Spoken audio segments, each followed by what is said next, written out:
Dear students, आज हम अम्ल, क्षार एवं लवण विषय पर आपको जानकारी देंगे। इससे पहले वीडियो में हमने अम्ल के विषय में आपको विस्तृत जानकारी दी थी। ये 10th क्लास का सेकंड लेसन जो बोर्ड की परीक्षाओं की दृष्टि से अति महत्वपूर्ण है। इसमें एसिड और बेस और साल्ट तीन मेन टॉपिक्स को शामिल किया गया है।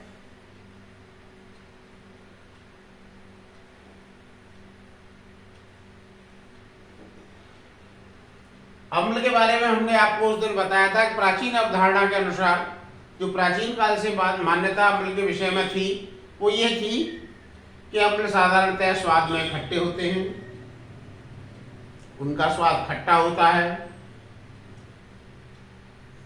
नीले लिटमस को लाल कर देते हैं। इस तरह की कुछ हमने बातें अम्ल के बारे में की थी। और अम्ल के बारे में जब इस तरह की बातें हुई थी तो उसी समय क्षार के बारे में भी महत्वपूर्ण बातें होनी थी। लेकिन दोनों सब्जेक्टों का, दोनों टॉपिकों का अलग अलग तरह से विस्तृत रूप से प्रश्नों के रूप में पूछा जाना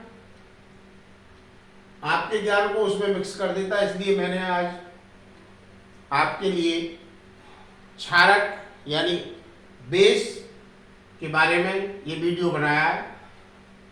क्षारक जो है सामान्यतः ऐसे पदार्थ होते हैं जो जिनका स्वाद तीक्ष्ण और कड़वा होता है। इनको छूने पर हमें कुछ चिकनाई जैसे अगर आप साबुन अगर ले रहे हैं तो साबुन जब आप छूते हैं तो साबुन की तरह से जो है इसमें चिकनापन आपको प्रतीत होता है। ये लाल लिटमस को नीला कर देते हैं। अगर इनके संपर्क में हम लिटमस को लाएं तो क्षारों की ये प्रवृत्ति होती है कि वो लिटमस को, जो लाल रंग का लिटमस है, और लिटमस के बारे में मैंने आपको पिछले वीडियो में बताया था कि लिटमस जो है हम किस प्रकार से बनाते हैं। जो थैलोफाइटा नाम के जो प्लांट होते हैं, जो थैलोफाइटा समूह है पौधों का, आपने बायोलॉजी में पढ़ा होगा, उसमें लाइकेन नाम के पौधे होते हैं। और लाइकेन क्या होते हैं? वास्तव में लाइकेन एक सहजीवी पौधा होता है जिसमें शैवाल और कवक दोनों ही प्रकार के पौधे अपना सहजीवी जीवन जीते हैं। उन लाइकेन से हम लिटमस पेपर का निर्माण करते हैं रासायनिक प्रयोगशालाओं में। तो ये जो लिटमस पेपर होता है, इसको जब हम क्षार के संपर्क में लाते हैं तो वो साधारणतः लाल लिटमस पेपर को नीला कर देता है। सभी क्षारक, जितने भी क्षारक हैं, वो जल में घुलनशील नहीं होते। अगर हम उन्हें जल में घोलें तो सभी क्षारक जल में नहीं घुलते, लेकिन जो जल में घुल जाते हैं, जो जल में घुल जाते हैं, उन्हीं क्षारकों को हम क्षार कहते हैं, यानी बेस कहते हैं। अब बात करते हैं कि जो ये प्राचीन अवधारणा थी ये सभी पर लागू नहीं होती थी। स्वाद की बात भी ऐसी ही है कि हर चीज का, किस किस का स्वाद आप लेकर देखेंगे, कोई चीज स्वास्थ्य के लिए हानिकारक हो सकती है। आर्नियस नाम के एक साइंटिस्ट जिन्होंने अम्ल और क्षार के बारे में अपनी परिकल्पना दी थी, मैं फिर आपका ध्यान उधर ले जाना चाहूंगा, जिन्होंने आधुनिक अम्ल और क्षार की अवधारणा के बारे में हमारे ज्ञान को एक मजबूती दी है। और उन्होंने बताया कि जो क्षारक हैं, जो क्षार हैं, उन्हें अगर हम जल में घोलें तो वो जलीय विलयन में अपने में घुलने के बाद में OH- यानी हाइड्रोक्साइड आयन देते हैं, क्षार कहलाते हैं। उदाहरण के लिए अगर हम दो पदार्थों की बात करते हैं यहाँ पर, सोडियम हाइड्रोक्साइड NaOH, जिसका रासायनिक सूत्र है NaOH, अगर हम उसे जल में घोलें तो जल में घोलने पर आप देखेंगे कि इसमें से सोडियम प्लस एक्वस कंडीशन में यानी जलीय विलयन में, और OH- यानी हाइड्रोक्साइड आयन मिलेगा। दूसरा पोटेशियम हाइड्रोक्साइड का उदाहरण आप देख सकते हैं, यहाँ मैंने दिया है, जिसमें पोटेशियम और हाइड्रोक्साइड आयन अलग अलग वियोजित हो जाते हैं और ये जल में वियोजित होते रहते हैं। और इस क्रिया को हम इस तरह भी दिखा सकते हैं। वे क्षारक जो जल में विलेय हैं, मैंने फिर अभी आपको बताया था कि सभी क्षारक जो है वो जल में घुलनशील नहीं होते, अर्थात वो पूरी तरह से जल में पूरी तरह नहीं घुलते, लेकिन जो घुल जाते हैं उन्हीं के आधार पर जिनके अणुओं में हाइड्रोक्साइड आयन आते हैं घुलने के बाद में क्षार कहलाते हैं। सभी क्षार क्षारक होते हैं, लेकिन सभी क्षारक क्षार नहीं होते, ये ध्यान रखने वाली बात है। और इन जो क्षारकों की जो प्रवृत्ति है, यानी जो बेस है, इनकी जो प्रवृत्ति है, नेचर जो इनका है वो कोरोसिव नेचर होता है, यानी संक्षारक नेचर के होते हैं। इनको हम इनकी प्रवृत्ति के आधार पर दो प्रकार से विभाजित कर सकते हैं। पहले होते हैं दुर्बल क्षारक, यानी वीक बेस। अब वीक बेस कौन से होते हैं? वीक बेस वे क्षारक जो जल में घोले जाने पर, जल में तो घोलना ही है, जल में घोलने के बाद ही तो हमें पता चलेगा कि OH आयन दे रहा है कि नहीं दे रहा है।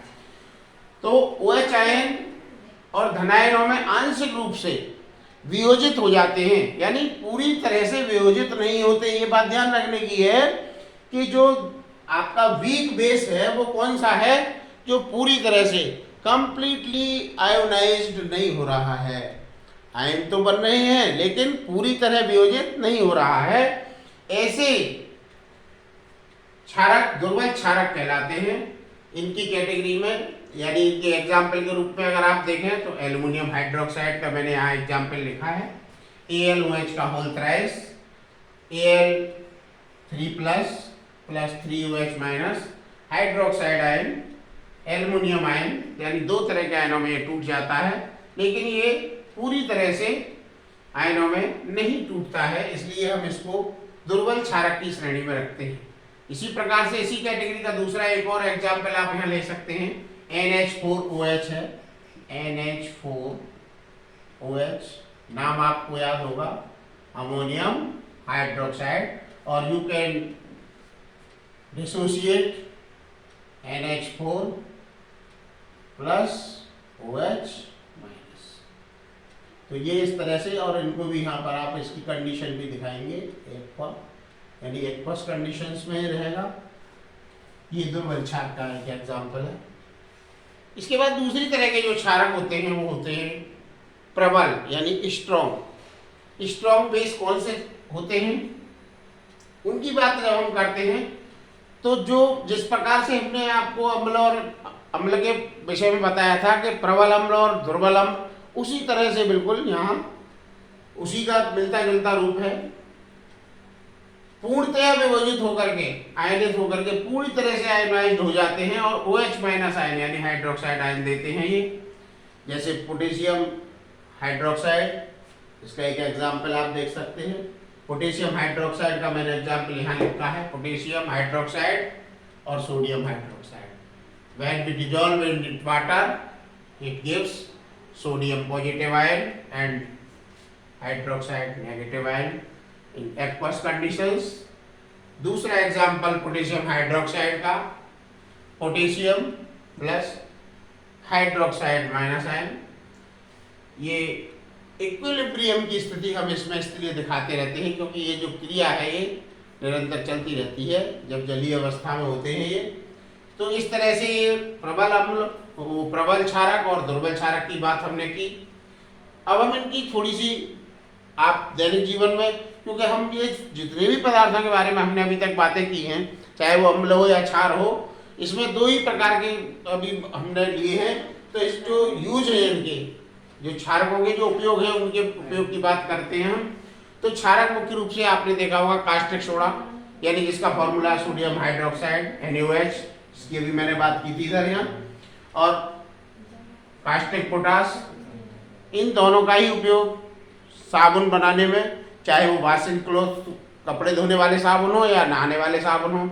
शेविंग क्रीम्स आपने देखी होगी, उनके जो आपके फादर यूज करते होंगे घरों में, कागज बनाने के काम में, रंग बनाने के काम में, रेशम बनाने के काम में, कपड़ा आदि की जो इंडस्ट्रीज है उसके भी काम में जो है ये सब आता रहता है। तो इसलिए इन कास्टिक का, यानी ये जो बेस है, क्षार है आपके, इनके उपयोग बहुत है। क्षारों को अगर हम जल में घोलें तो अगर इनकी जल में घोलने की विलेयता का क्रम देखें, प्रबलता का क्रम, तो पोटेशियम हाइड्रोक्साइड, उसके बाद sodium hydroxide, ammonium hydroxide, barium hydroxide. अब मैं छोटी सी इससे रिलेटेड थोड़ी सी एक बात और बताऊंगा। अम्ल की क्षारकता की बात करते हैं। अम्ल क्या होते हैं, तो अम्ल की बात तो हमने पहले कर ली थी पिछले वीडियो में, इससे पहले वीडियो को आप जा करके देख सकते हैं।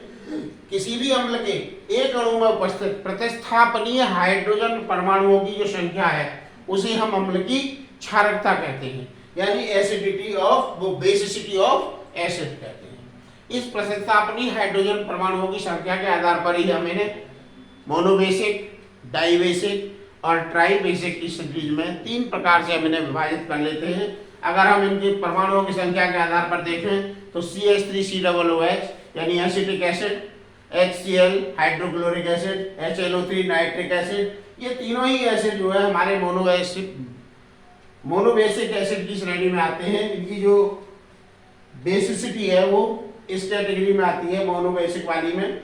दूसरी वाले हैं डाइबेसिक वाले H2CO3, H2SO4, इसे आप सल्फ्यूरिक अम्ल कहते हैं। और तीसरा है ट्राइबेसिक, जिसमें H3PO4 आता है।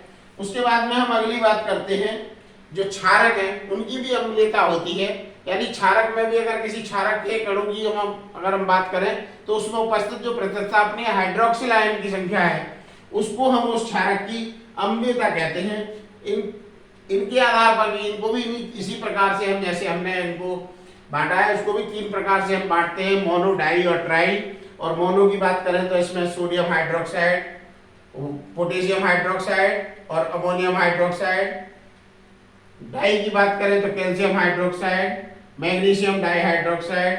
और ट्राई की बात करें तो FeOH का होल थ्राइस और AlOH का होल थ्राइस, यानी ये ट्राई एसिडिटी ऑफ बेस है।